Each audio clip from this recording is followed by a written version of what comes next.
Hello, YouTube. This is Epic, and today we are going to discuss The Mandalorian. Now, before we get into Season 2, let's cover a little bit of Season 1, just so you people know my opinions and what I thought of it. Season 1 wasn't bad. It wasn't good. It was mediocre. It was 5 out of 10. It needed a lot to improve on.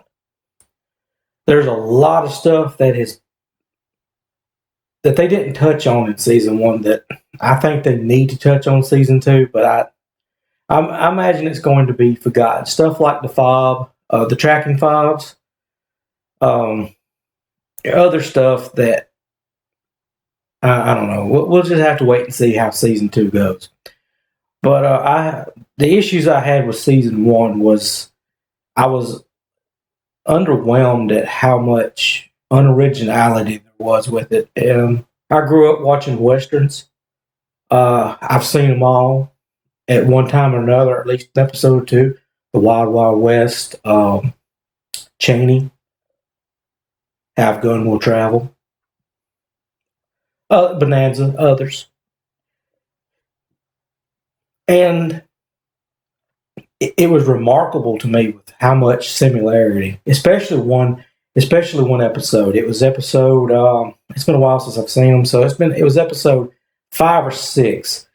It was, and that took me out of the Mandalorian Season 1 quite a bit because it was almost beat for beat. One particular show and it's Have Gun Will Travel, and I was like, wow, and it really took me out of the show. It took me out of the series. And there was other things that I had issues with. But on the whole, I did enjoy it. I'm looking forward to seeing where they take the story in Season 2. Now, I know here recently there's been a lot of controversy with it as far as the lead actor, Pedro Pascal, I believe is how you pronounce his name, was in Game of Thrones. I enjoyed him in Game of Thrones. I've enjoyed most movies he's in. I think he's a good actor. I think he's played the Mandalorian exceptionally well. I liked the fact that he didn't remove his helmet, and I kind of hated the fact that he did at the end of the season. And I get why he wants his face out there, but there's a thing that was invented several years ago called the internet. Maybe some people have heard about it. We can find out who he is. So it's not exactly a secret.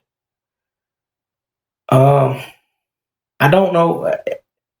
I don't know if there's any truth behind it. I hope it ain't. I hope this is just a PR stunt that is just there to drive more hype, and we'll have to wait and see.